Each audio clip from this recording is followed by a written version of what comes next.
Good morning and welcome to the Sunday Morning Sports Podcast on this special Super Bowl 60 edition. All NFL all the time. We will definitely be talking about the Super Bowl coming up here and some related facts to it. 59 years ago, Super Bowl number one started February 15th, 1967. And that was between the Green Bay Packers and the Kansas City Chiefs, I believe. Yes. And we've made it 60 years to now. The New England Patriots going against the Seattle Seahawks. I know we got one member on this panel that's very excited, and that's Keith Engel. And again, welcome everybody. Sonia, James, and Jack. I am BA. Hope everybody's doing good this fine Sunday morning. I know a couple of y'all are kind of warm. And a few of us are freezing our behinds off. But anyway, I hope everybody's doing good. How's everybody feeling this morning? How's everybody feeling on Super Bowl Sunday? Great. Meh? Yay? Yay. Ready to rumble. Bring it.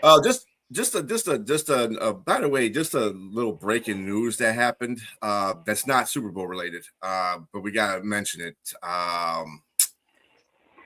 Lindsey Vonn had a crash this morning, got airlifted to the hospital. So I think her skiing time is done now. I think she can just put all that stuff underneath her and say, I gave it my best shot. I couldn't do it. So she's got enough accolades. She's got enough gold medals. She's one of the most winningest women in that particular field. So prayers out to Lindsey. You gave it your best shot, girl. But it That's is the only story I cared about in this Olympics was Lindsey Vonn's comeback. That's all I cared about. Yeah, well.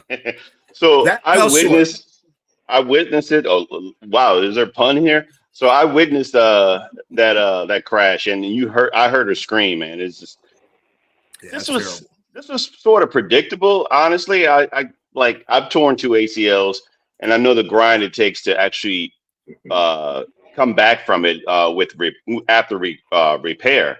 She's going in her right knee with a partial knee replacement, and her left knee with a ruptured ACL that's unrepaired at 41. Yeah. I'm not saying that that she could still make a comeback, but the odds were greatly against her. And this crash, I mean, she screamed out loud. You can hear it over the commentator in awe of what was going on. And it's just unfortunate. I don't know who her team is, but ultimately the decision was hers. I would have shut it down, but I mean, this hindsight 2020, so. Yeah, her teammate. I hope she has a good recovery, though. Her teammate who qualified for a medal, she just didn't. She was either, you can see the look on her face is like, I'm in a medal contention. Should I be happy, or I just saw a horrific accident to my teammate? I don't know what to feel at this point. So it's the Olympics are always full of emotion. There's the ups and the way downs. And that's the beauty of this of the Olympics part of it, So anyway, on that note, it is again Super Bowl Sunday. Keith, yes, sir. I'm going to talk to you about Super Bowl Sunday since your team is into New England Patriots, led by Coach of the Year Mike Vrabel, and your young dynamic quarterback May. How do you feel about the Super Bowl right now? I mean, what are you looking forward to in this game besides winning? I'm looking forward to probably having to win ugly again because, again, they played already 3 great defenses in the playoff. I think 3 of the top 5, and this might be the best one they're going to face yet. They haven't been able to keep Drake May upright. He's made some mistakes. We have to stay away from all of that today, or at least minimize it. I mean, they're going to get to him. We know that. You got to minimize the mistakes, find a way to get rid of the football when you can, and not turn it over.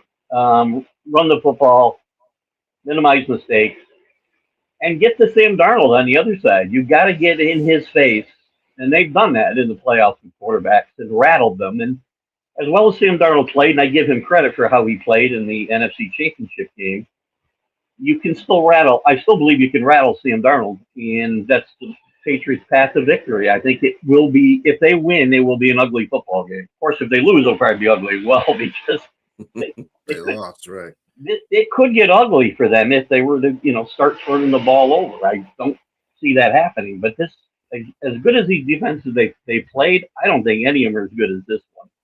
Statistically, we know they aren't, right, by points and whatnot.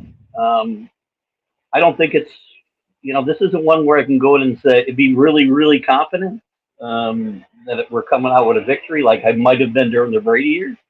This team reminds me a lot. I've told the people list for a couple of weeks now. Reminds me a lot of the first Super Bowl winners, a lot of 2001, 2002 season. Drake May, Tom Brady wasn't Tom Brady yet, right? Tom Brady was like Drake May is kind of today. Maybe not even as good as Drake May is today. And they found ways to get it done and get victories, and that's what they have to do today. Continue to do it. All you have to do is survive and advance. There's only one more game to survive, and that's what I'm looking forward to today. I think it'll be a really good game. And if the Patriots win, who's going to be your MVP? Who do you think is going to be the MVP? Well, quarterbacks, you get it, right? Drake May could have a bad game and lead him on a game-winning drive and win it, like Brady did in 2002. Quite frankly, he didn't have a good game. He had a good drive to get a field goal. I'm going to go out. I'm going to say something different. I say if they win, Booty gets the MVP. How about that? I'll go out on a limb. Booty's your MVP if they win. They got to find a way to get the ball to him because he makes big hits. I'm going to tell That's you my favorite guy's name. I can't see for the life of me Stephon Diggs becoming MVP. He could catch 15 passes, and they'll look for a reason not to give it to him. I think they'll go out of their way not to Probably give it true. to him. We were all thinking that. I was literally. But I agree with you, Jack. Mm-hmm. But he likely will be, and I was going to say he likely would be more of a candidate than Keyshawn Booty. I would say Stephon Diggs is going to get a lot of targets coming his way, and if he's double covered, then maybe Keyshawn Booty will be the guy. But don't count out your rookie. I mean, if they win, I like Travion Henderson to be the X factor here. Because yeah, exactly. You know who? I tell you, if they win this game and they shut down the passing game, Gonzalez might be the MVP because he's got to shut down. Oh God, what I can never say. I was going to mention Christian Gonzalez. Don't say like the comedian Drewski and say the N word. It's Jackson Smith in Jigba. Yes. I don't remember. I don't think a kicker's ever won Super Bowl MVP. Did Vinatieri get it one year? No, I don't think he did. Brady won for all those. If Seattle wins a type of game where they make 6 field goals, that might be the deciding point. Yeah, it was good. Borregales has been kicking really well. He hasn't made the kind of pressure kicks that Vinatieri made in his time with the Patriots, but he's been really good since early in the season when he missed 2 extra points in the same game and got a game ball from Vrabel that day. So, but he could be the guy I had in mind. I like it. Gonzalez is a sleeper too. If he can shut down the Jigba, that's going to be a key because nobody else is stopping him. Which single individual, in everyone's opinion, it could be a player, coach, or owner, is the sentimental favorite in this Super Bowl? Sam Darnold, I would think. Yeah, I would think Sam Darnold.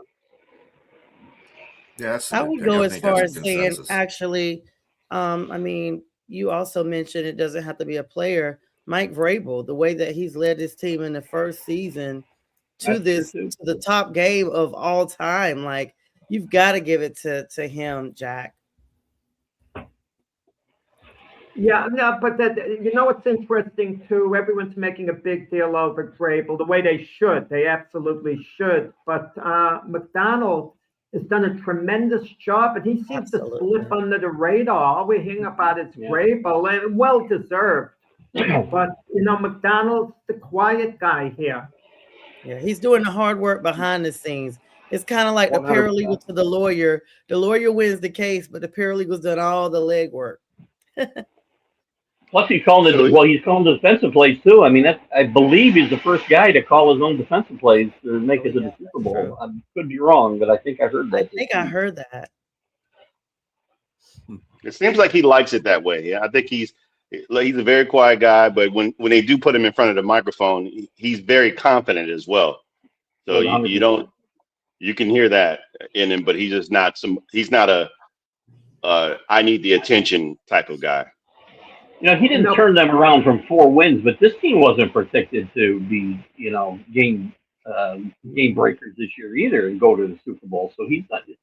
You talked about Vrabel being the coach of the year, and any one of 7 or 8 guys could have won it this year, and I would not have argued if they got it over Vrabel, quite frankly. Yeah, even the coach that they're coaching against could have won it. I mean, absolutely. Nobody thought. I didn't think Seattle was going to get to the Super Bowl. I didn't even think they were going to finish, where they did in their division. I thought they're going to be last, but they. No. I guess it could have went either way. It's kind of like Minnesota last year. I feel with Sam Darnold. I said Minnesota could be a good team with him, or he could be Sam Darnold of the past and lay a flat, you know what I'm saying? And this is the same thing with Seattle. I went with the under because, I'm just a little bit of a caution. Sam Darnold was much better the first half of the season than the second half of the season. He was great the last game. So he's been good in the playoffs. But I think we tend to look at the big picture more than we should in a game like this. It's how a team has been playing lately or the second half of the season and judging them. I mean, the Patriots got off to a dreadful start. I mean, it's hard to believe that the Patriots actually lost to the Las Vegas Raiders in the opener, the same Raiders that have the first overall pick in the draft. So when you compare defenses, Seattle's and the Patriots, everyone's talking about Seattle's defense. I mean, I can make an argument the Patriot defense is just as good at this point. I would agree. Yep. I mean, if you look at their rankings, they actually have higher rankings in the top 10 for their defense than Seattle. I think they're behind Seattle in points, which is the real one that matters to me, right? But not far. They're number 1. They're 6th best in the league, so that's not terrible. And as Jack said, they've been getting better though. As the season's gone on, since they got, good grief, my big guy in the middle it's terrible when you're on vacation because your mind goes to mush after a couple weeks. Come on, who's my guy? Williams? Leonard Williams? Oh, you mean your guy? Your guy? My guy. My guy. Came back in week 17. It'll come to me. But anyway, since he's come back, that defense has been outstanding in the end of the regular season and through the playoffs. They've been all over quarterback. Justin Herbert probably just got out of the hospital from that game because he got the snot beat out of him. So did C.J. Stroud. And, whatever with the other guy that I told you wouldn't play any good. And threw 2 good passes that game in Denver. But this defense has been really, really ramping it up. And I agree with Jack. I think they're as good. I'm not going to say they're better. I think they're as good as Seattle as we speak right now. Now, another question. If one team is to win in a rout, I don't think anyone expects it, wins by 24 points, which of the 2 teams is most likely to win really big if such a scenario takes place? In all honesty, I would say Seattle. Yeah, I agree. Is more likely. If it gets ugly. If it gets ugly, it would be Seattle. It gets ugly, yeah. So it's going to be on Darnold's shoulders because New England's run defense is probably top notch. It's probably up there a little bit higher than Seattle's. And not having Charbonnet is going to make a big difference here. I mean, and Kenneth Walker's been on the tear. He's had 256 total yards in the playoffs, a few TDs, and he's definitely going to face a front unless Darnold can, they can get some running and he can get play action. But Darnold, like you said, Darnold played a great game in the NFC Championship, throwing for 343 yards and 3 TDs. That's nothing to sneeze at going up against Los Angeles' vaunted defense, their front four. So I agree, James. You guys got to really get after him. I agree. And as well as he's played, though, I still, if I'm the defensive game planner here, I got to make him beat me. I have to make him beat me. And it might backfire, but that's what I got to do. What's possibly revealing, years ago when Darnold was the Jet quarterback, he had this one game against the Patriots where Darnold was completely lost. He admitted, I had no idea what I was doing out there. Was Grable affiliated with the Patriots at that time? I believe Vrabel had already moved on. He'd retired by then. Yeah. I mean, but is that carryover? I know Josh McDaniels is the offensive coordinator, but is there any carryover with the coaching staff to know what to do with Darnold? The same formula would apply, kind of like the Darnold rules. Do certain things from them to throw them off. I would not think there's a single guy in that defensive staff that was on that staff that night when he was seeing ghosts. I would think they're all gone. I would think that you're not seeing the same Sam Darnold either. Someone that can actually. He's not on the same team. It's a whole different team. Yeah, we'll talk about a full circle moment with him being now you guys' opponent, Keith. Of course, there's been some rumblings throughout this week about Drake May battling this throwing shoulder injury. We saw him go down in the championship game from this big hit. And you mentioned early on about keeping him upright. You got to make sure he's definitely upright because you don't want to aggravate something he's already battling with going into the big game. Have you guys actually addressed that this week verbally, through some of the coaching meetings or whatnot? Have you heard anything about what they have plans in place to kind of reinforce that? Or if he's actually being still treated for that? Because we know at least one day he didn't practice to try to preserve the soreness there, try to keep it from being as bad. Yeah, they haven't talked a lot about it specifically, which you're not going to do, but I would expect them to be in more max protect formations, let's say, than normal. But the problem is, it's not just keeping him safe in the pocket. He's going to run, and he's going to get hit. And,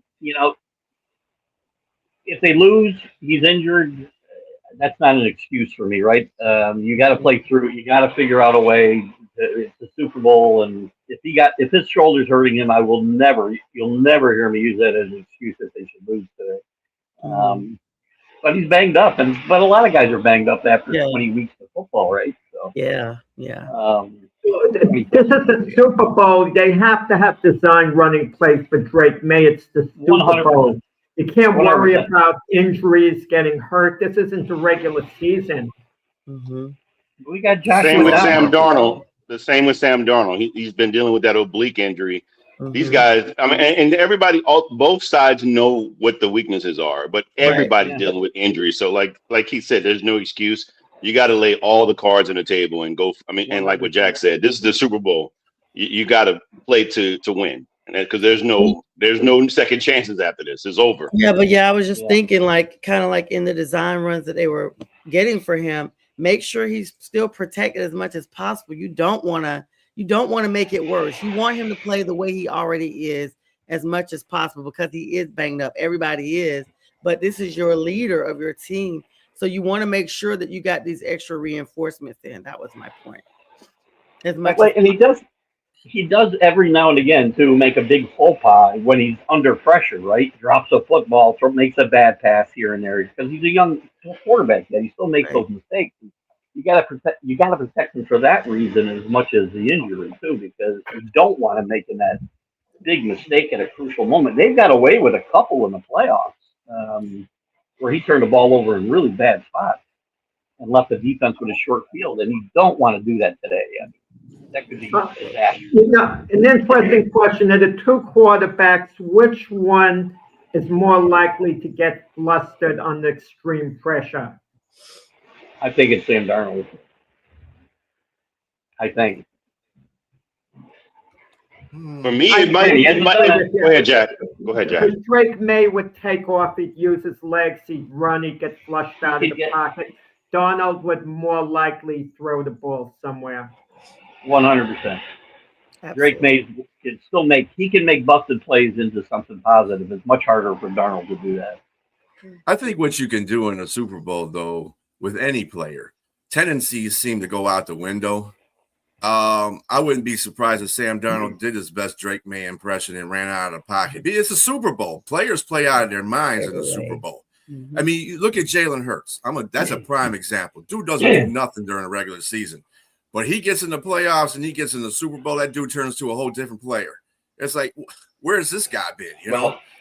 I can tell you, I'll be very happy to see Sam Darnold run the football as much as they want to run him today and not Kenneth Walker. So they can do that all day long.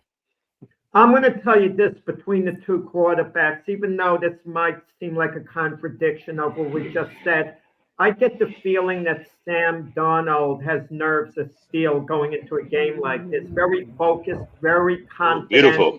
I'm not sure whether Drake May has a little bit self-doubt. I'm glad James felt my analysis was great, beautiful, and, just saying a thank you.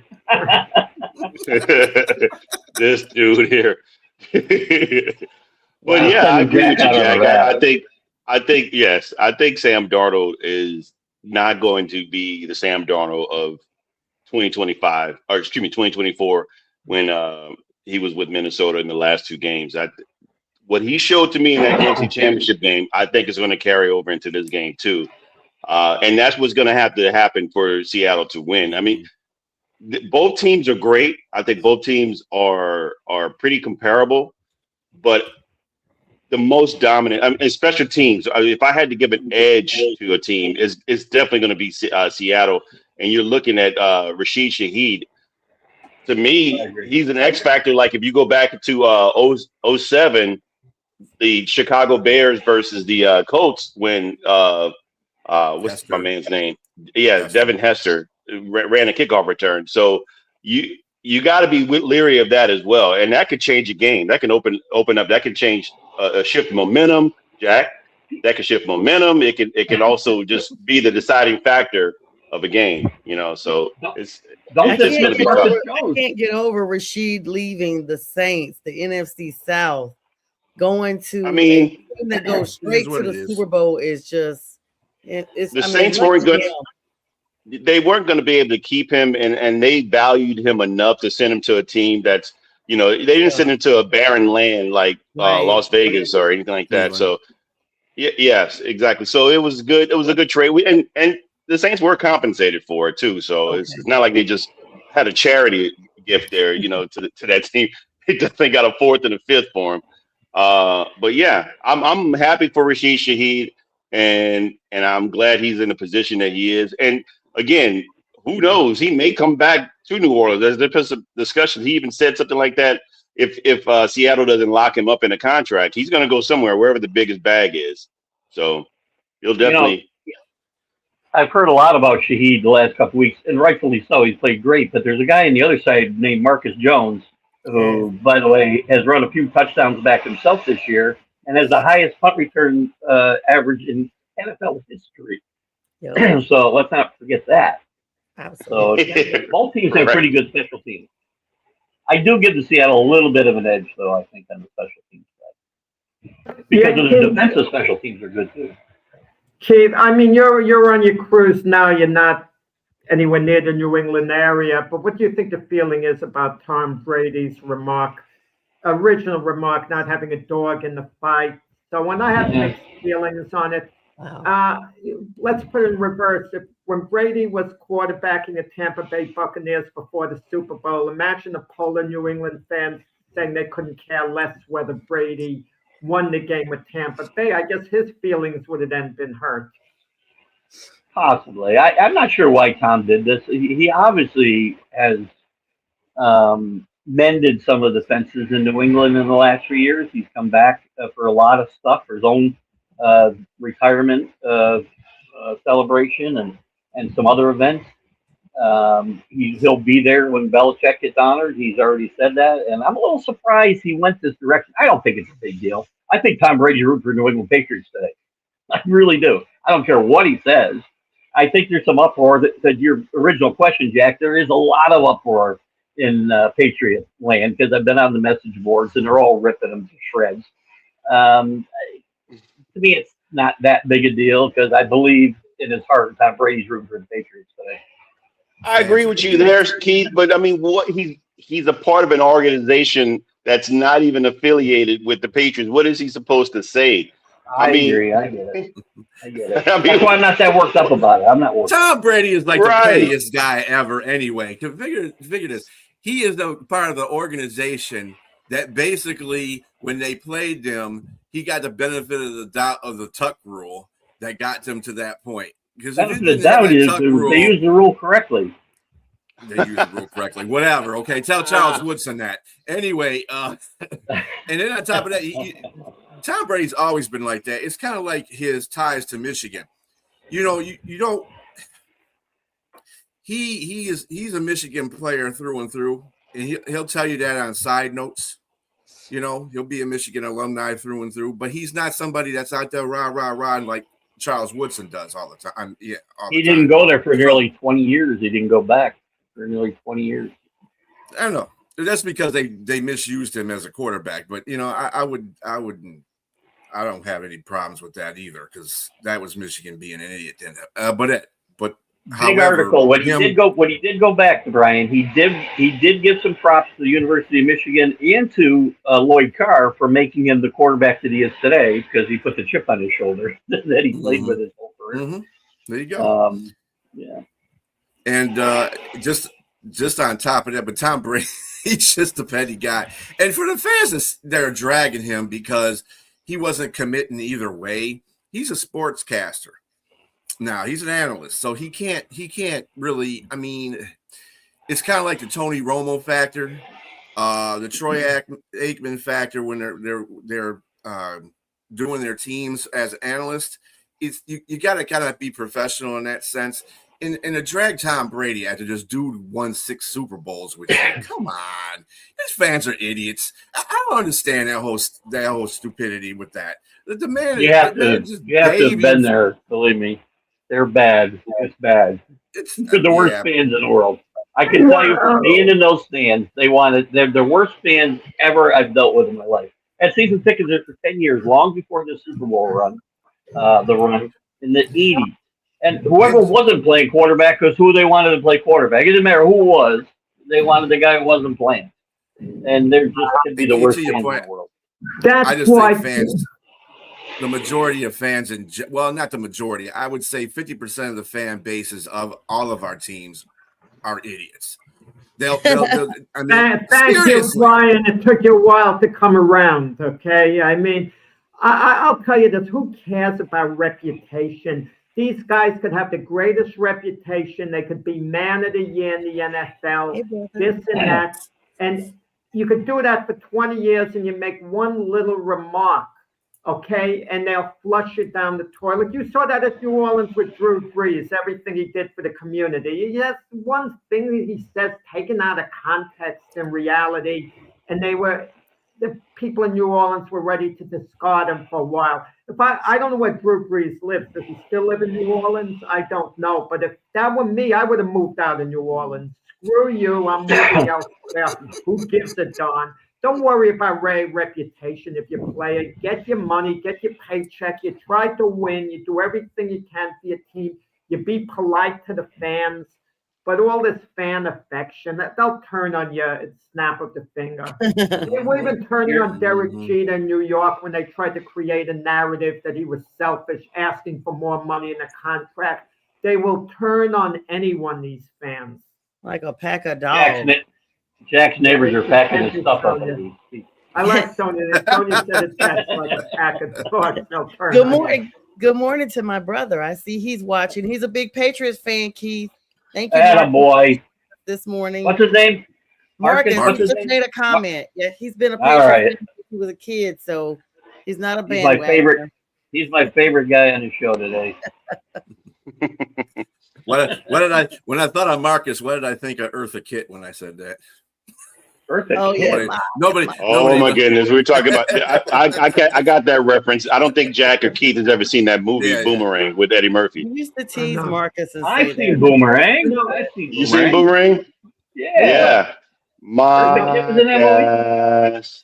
Guys, we were talking about the Hall of Fame before. If New England wins today, how on earth can Robert Kraft possibly not be voted in on the next ballot?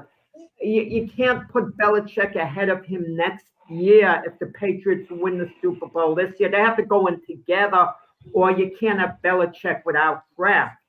I mean, if they win the Super Bowl and he's not in next year again, come on.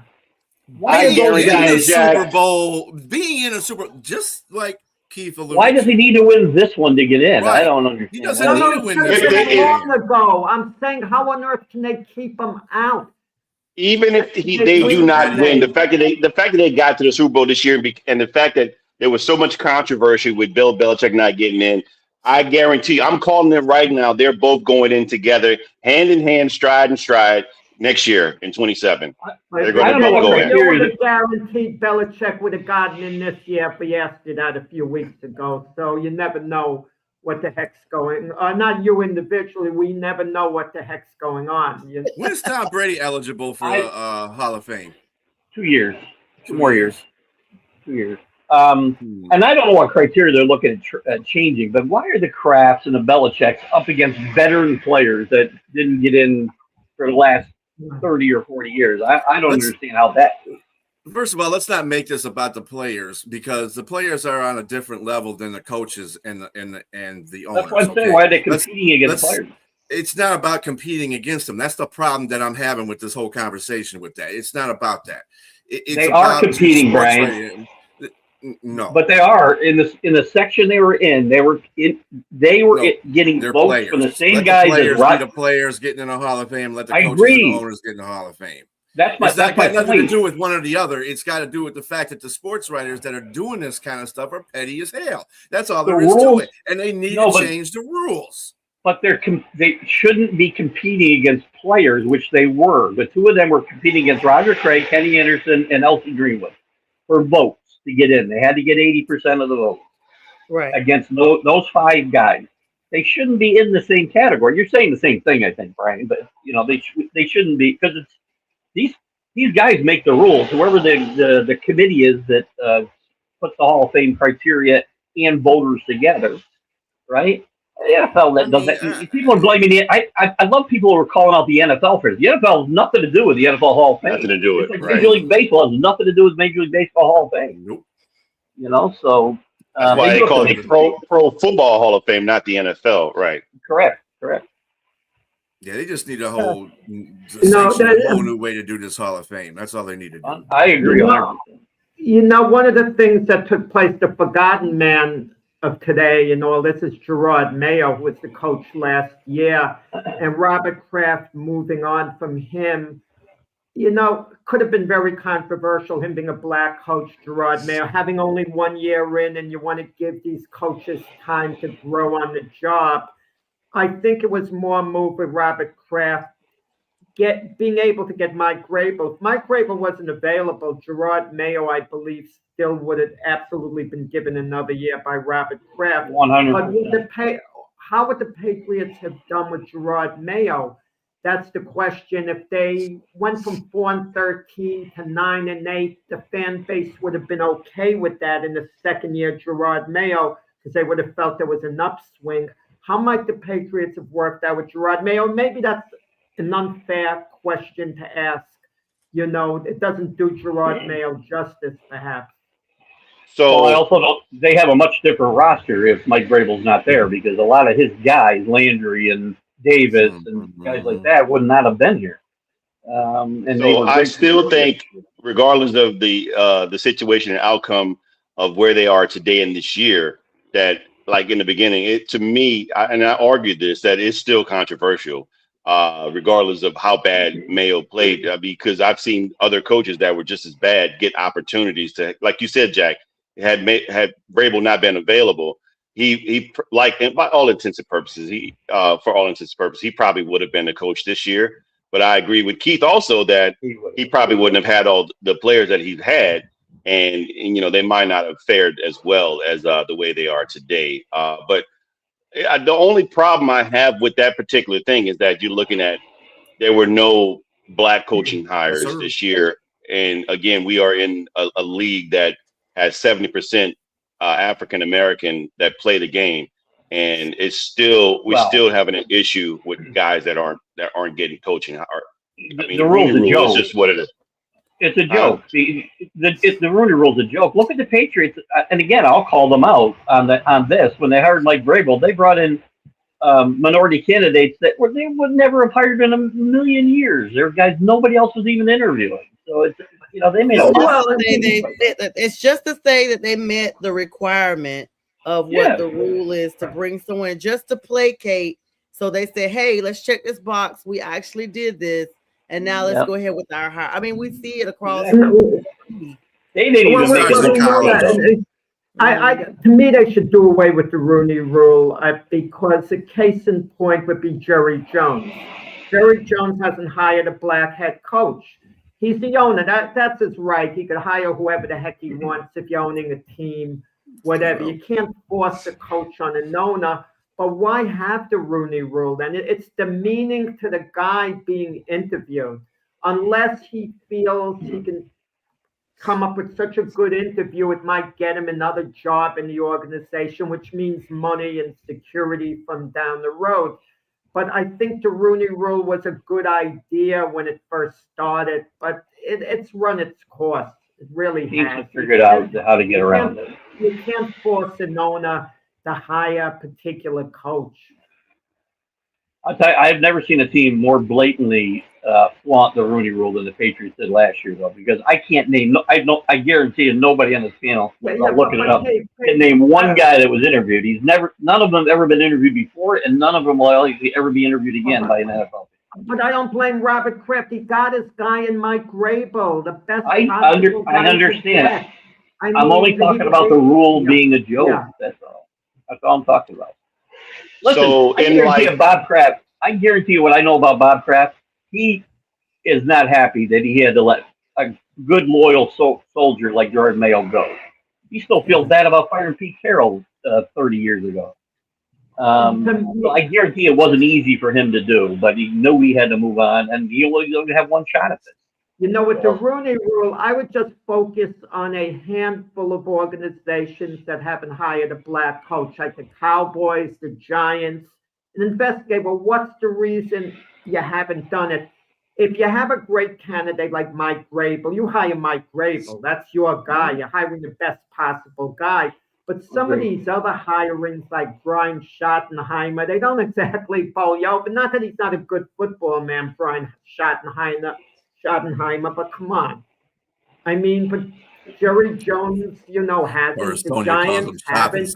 There's some other teams that haven't, and it should be looked into the reasons why. This is where you look at society now. I'm going to say this is where you look at society now. And it's not in the situation where we're looking at civil rights issues that were in the 60s, 50s, and 60s, where actual people, their livelihoods and their lives were at stake, and people actually had to boycott. So these guys are too comfortable now to even attempt to do something like that. When I say 70% of the league is black or African American, let me finish. You can't figure a way to say, okay, potentially, I'm a smart enough guy. When my career is done, maybe this is the direction I want to go in. But if I'm going to go into this direction, is this how it's going to be? I mean, is where I'm a candidate to get in line for the job, but I'm never going to get an opportunity because they're going to hire. It's a spoil system where they're going to hire who they want in the system. And I hate to say this good old boy system. These older guys. I think when younger owners come into play, the things might change. You might look at people looking at, okay, I'm going to hire the best candidate. I'm not going to, regardless of color of skin, regardless of who I know, I'm going to hire somebody that suits the job, that fits the job, regardless of the color of your skin. But until these guys begin to boycott or say, because they're comfortable. They're getting millions of dollars. They're getting a lot of money to say, well, I'm not going to bite the hand that feeds me. So I might as well do that. But that would be the issue. That would be where you get actual change, is when you say, I'm going to do this collectively as a group. But no one does that. Forget football. There's issues outside in life, and nobody's boycotting in certain things. But it is what it is. It is what it is. And on top of that, you got to have ownership to do that too. There's not any black ownership. I mean, legitimately black ownership that owns a team. And when you get that, then you'll have these changes, because they're going to be in that club now. They're going to be in a club with the good old boys. So they're going to start shutting mouths up.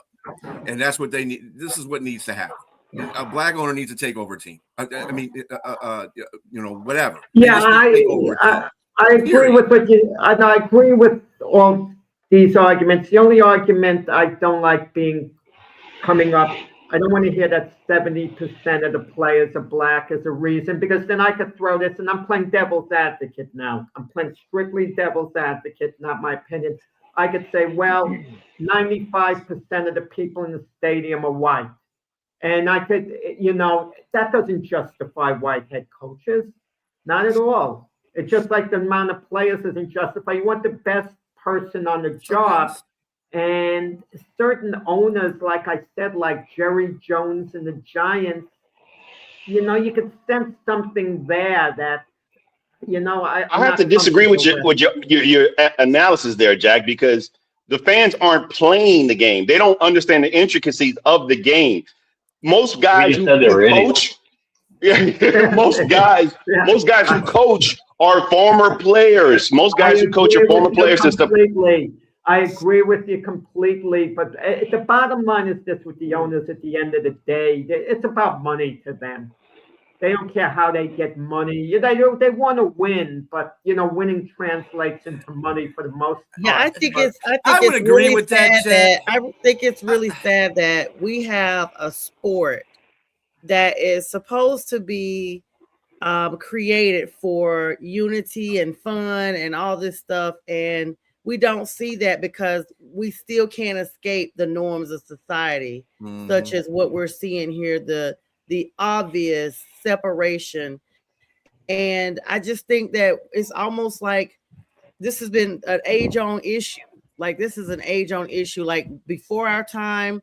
And it almost seems like how James said, no solution in sight. It's just sadly, a moment of just being desensitized, because hey, just close your mouth, play the game, rah, rah, rah, Super Bowl, end of season, next season. And so I just want to win. Yeah, Put a guy in a dresser. I don't care. Yeah, I mean, we're watching. Listen, be careful, Keith, because I've already seen you guys as cheerleader up there, Mr. Greer. I got with the Jets a 1-year coach who's black, Aaron Glenn, and what can I say? It hasn't worked out, but it's good. Any first-year coach who has only 1 year, and we were talking about Gerard Mayo before, should we necessarily feel obligated to give them a second year? If they're not our guy, isn't 1 year it might become apparent? Sometimes you don't want to move on too quick. Well, stop putting minority coaches in the area where they're playing on a bad. I mean, they're coaching a bad team. This is always what happens. Coaches. He's not going to go. What always happens. Let's do the Rooney rule. Teams. Let's have a head coach that coaches a bad team. I mean, Pittsburgh is the outlier. The outlier. But Tony Dungy. Tony Dungy did pretty good.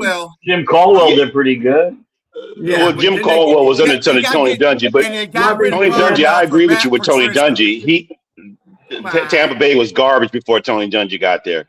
And so he built the great but he's the coach that got in the door and made ways for himself. But at the same time, he was fired when he didn't get to the Super Bowl. So sometimes it's just Gruden won with his players. Right? Yeah. So I mean, there's all kinds of stuff that go.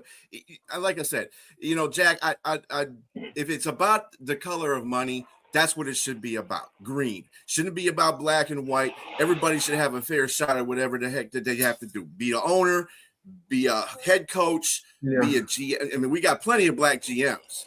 I'll tell you that much. So if you can sit there and have that ultimate, sit there and have that ultimatum in there, then they can be owners as well. They can be head coaches. They can be this and they can be that. It's stupid. They're human beings. Everybody's a human being. No. The smartness has to go with the green. That's what it has to be. I agree 100% of what you're saying, 100%. But getting back to the original thing we talked about, then we maybe wrap it up. The Rooney Rule. At this point, it's not having the desired effect. No, it's not. That's the point I think we're all trying to make. And it's got to be addressed. It's a sham in certain situations. Like New England, we knew they were going to hire Mike Vrabel. To call guys in for interviews, Don't forget, they also bypassed the whole rule when they hired Gerard Mayo. They didn't interview anybody. Black, white, or green. They didn't hire any. They didn't interview anybody else because he was designated as in his contract that he'd get the job. Right? That's not in the spirit of the rules either, by the way. So they did it twice. And as Richard, as far as Mike Flores biting the hand that feeds him, it's not biting the hand. If he feels he was unjustly, served, if he's unjustly served, because he's got the right to do that. That's his right.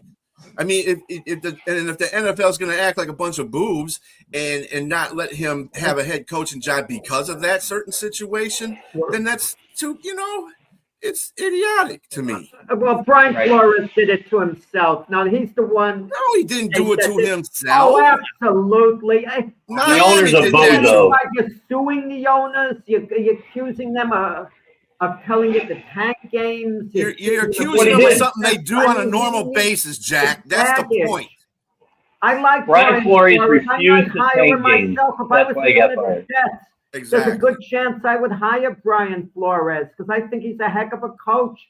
I like him as the Miami head coach. I mean, but Brian Flores got fired in Miami because he wouldn't tank games. That's why he got fired. He's a defensive coordinator for the Vikings.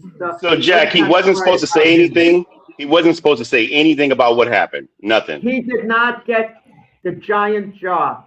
He was disappointed at the job he wanted. No, the fact, first of all, how is he finding out that he didn't get the job by Belichick texting him the wrong person?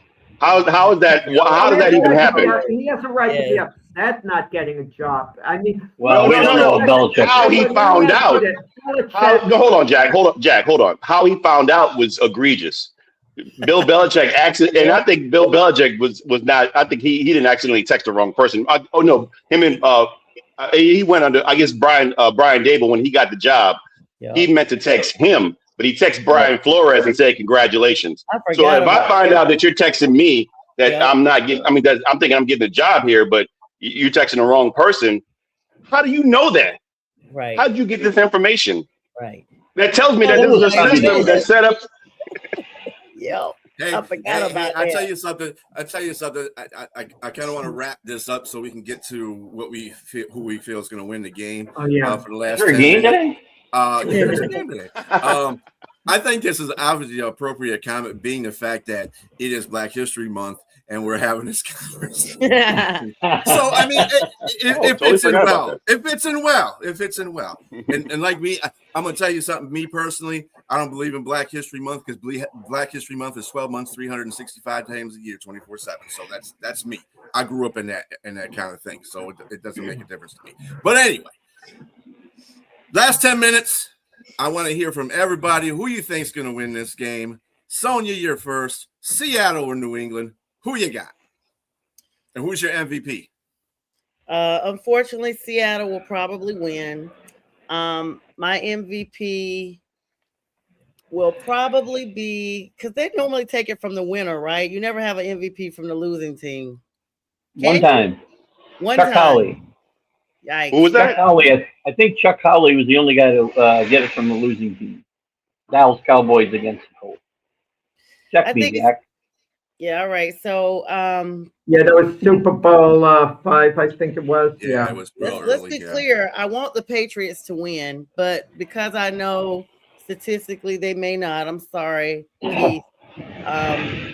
The MVP would probably go to JSN, in my opinion, for the winning team. But I hope the Patriots win. I hope I'm wrong, Keith. Go Pat. Me too. All right, who you got, Keith? I like Seattle as well, and here's well, I've pretty much given my entire analysis of why I think how this team will win today, and I like the Patriots. I keep every time I think it'll be an ugly game like we've seen the last 3 playoff games for the Patriots, and winning ugly's fine. Again, it's all about who wins. That no style points anymore or ever. It very likely could turn into a shootout because I think it's going to be so ugly. If Sam Darnold plays well, then Drake May's got to play well. And it can't be an ugly football game if Sam Darnold plays well. But that said, I think the Patriots win this game 26-24 on a field goal by Borregales to win the game in honor of Vinatieri getting in the Hall of Fame. We're doing such things as that. My MVP, I'm going to stick with Kayshon Boutte. 2 touchdowns, 2 big touchdowns today for Boutte, and maybe a close second, Gonzalez shutting down the aforementioned JSN somehow. Not sure how yet, but there's my pick. Who you got, Jack?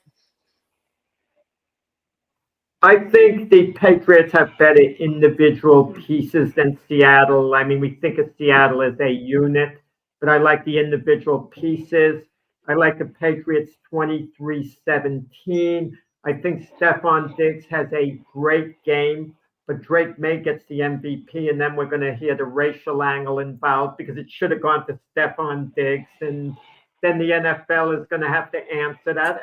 I'm talking reality. I think Stephon Diggs has a tremendous game today. He's going to have about 12 catches, and comparisons are going to be made. Well, Cooper Kupp got the MVP, and they're going to, with the Rams, and they're going to try to compare games. Wouldn't that be ironic? Everyone of Cooper Kupp had a great game for Seattle and won the MVP. Good. He would have gotten it for the Rams in Seattle, 2 separate Super Bowls, a receiver. That would be legendary stuff, wouldn't it? But I like the Patriots 23-17. Drake May to get the MVP, but Stephon Diggs in reality might be getting my vote, for that. Just real quick to Jack's point about Drake May, he could go 1 for 20 to the fourth quarter. If he leads them on a touchdown winning drive, he gets the MVP. That will happen. And I want him to as well. Carolina guy, love him. Of course you do. Anyway, Jack. Maybe I'm the lone. I need a cowboy hat and a mask because I might be the Lone Ranger here. I think that Seattle is the team to beat, and it's going to be a high-scoring game. I think it's going to be. I think both defenses are great, but I think the offenses are going to really towards the latter part of the third and fourth quarter are going to bring it on. And on Friday night with the fellas, I definitely picked Seattle to win a 38-28 game, but I'm not going to say it's that far. I'm going to say a closer game in 38-35, and I'm picking Seattle. And I think Sam Darnold. I think the team that turns the ball over will be the team that loses. And I may think that Drake May might have a couple in him, but I don't understand why they're looking at Jackson Smith and Jigba as the only weapon on that offense. Rashid Shaheed caught a 50-yard bomb against a great defense in the Rams, and you also have Cooper Kupp, as you mentioned, Jack. Cooper Kupp, he looks motivated as well, and then of course they got a running game with although they're missing Zach Charbonnet, they do have Kenneth Walker, and I think this is going to be the game, and the MVP will be Sam Darnold. I'm gonna go with Richard said, exercising ghost. I'm gonna go with Sam Darnold. Yeah, you're not a Lone Ranger. I said Seattle. I just don't want them to win because I agree with Steve-O. I don't want Seattle celebrating in their divisional rivals' locker room. Like, that's blasphemy. Who cares? Who Let's cares go, about Pat. that? Nobody cares about that. That's an NFC West hate. That's what that is. I would Anyway. care. I would personally care. I don't want nobody from the South playing in our stadium, which I never have to worry about and celebrate it. still You gotta gotta send me- beat them. You gotta beat them. It's You just gotta as beat petty 'em. as I Stop am. them doing. It's petty like I am. It's kind of like I don't want if an NFC North team gets into the Super Bowl, if it ain't the Lions, I don't want them to win. Screw it. I want the AFC side to win. I Exactly. follow my money. But I will always will want the NFC to win, unless it's NFC Unless North it's- team. yep, That's not the facts. Lions. Yep. Sonia, Fact. Sonia still owes me a spreadsheet of all the teams and people she hates. I have to have that spreadsheet. I can't keep track. I've already Yeah, scratched because Patriots. The Patriots name was on that list, but I've marked through it since you guys made a Super Bowl. Well, It'll be back next year. The pretty sports lady will have to call you the petty sports lady. Yeah. Yeah, like I think Pink Fan Fur gave me the name the Pretty Sports Lady, so it's on TikTok, but I'm gonna take the R out. I mean, it with both Petty fits, but Sports Lady. you know, at this point, it's the petty one. Yeah, The Petty right Sports now. Lady. I think I may change it. I'm gonna tell Pink. Well, my prediction is that Seattle win, and like James said, it will be a high-scoring game. Hey, look at it like this: New England. This is going to be the best weather New England's played into the playoffs right now. That's a good in point, Santa too. Clara. And I think I'll you know, being that the NFL is, you know, turning to the offensive minded, and you know, we try to get some defense in there this year. I really thought that the defenses, you know, we played homage to a lot of the defenses in the league that played really well, and I think that buck stops here though. This is the Super Bowl, and I believe that Seattle will win like 30-27. My MVP of the game is going to be Kenneth Walker Jr. because I think that he has got some of that spurt in him that he had in his rookie year, and he's just turned on a different notch right now in his contract year too. So Don't That forget helps. the comment. Don't forget that last comment that just popped up. And that's what, just they left cigars in the locker room last time. Hey, could have left bottles of wine there. I don't know about the cigars, but the bottles of champagne would have been great to leave behind. Yeah, but it was for them, not for them. It was for Seattle. That's horrible. That's the NFC West NFC West hatred. That's all that is to it. I'm sure Carolina's, you know, that division, you had the same thing happen there. New England's division had the same thing. You know, Jack, you and Keith have the same division, so I'm sure I follow them. If my team's not in it, I follow the money. Whoever I bet to, I root for. Oh, wow. It could be the Jets. It's not likely to be the Jets, but it could be the Jets. Yeah, I never know for sure who I'm going to be rooting for if it's not my team till the game is played. But right at this moment, sorry, Keith, I'm kind of rooting for Sam Darnold, former Jet, likable guy. He wins today's game. He's stamped in a good way forever, no matter what he does. I agree. Come back I for agree. real. Come back. And regardless who wins or who loses this game, I hope it's a very good game. I hope it's not one of those boring games that we've seen before in the Super Bowl. I hope everything, you know, works well. I hope the whole game goes as planned. You know, I know a lot of people have differences about the halftime show. Just enjoy, and the commercials are going to be, I hope the commercials are good. They're starting to get a little bit pasty. I won't get them here. Years. We don't get the commercials here. Well, you might be fortunate in that event, but anyway, depending on the commercials. But just have a good time. You know, have you know, even if you're by yourself, have a good time. Buy you a pizza, whatever. Have some snacks out there. Watch the game. Last game is the last game of football for a few months. So enjoy it. Enjoy it, no matter if your team's in it or not. I can guarantee you one thing that'll happen today. The opening kickoff's going to get run back for a touchdown because I'm in a 60-minute pool where you get paid every minute you have the right score. I have 0-0 to start the game. I guarantee you there'll be an opening kickoff and I won't make a nickel. And hey, Keith is keeping up with the NFL tradition of the betting game. That's the Gotta big bet part the of game, man. I'm on the Patriots. I got Yeah, a futures bet on the Patriots. I got the game bet. I got a lot going on today. See, There you go. NFL would be proud of you, Keith. And I don't want any money. I want the trophy. I don't care about the money. Well, yeah. I'll go to work and make more money. Oh, I don't work anymore. That doesn't work. Right. There you go. Gotta look at it that way. Anyway, this will conclude our show for today. Remember to tune in to us next Sunday. We will have other sports obviously going on. So we got a lot about NBA trades. We got the All-Star game coming up for the NBA. Happy Valentine's Day in the present tense to those who celebrate Valentine's Day. Other than that, keep watching our network. We're going to have plenty of shows on for you. Everybody have a great Super Bowl Sunday. Peace Go out. Pat. I won't say the word. Let's effing go.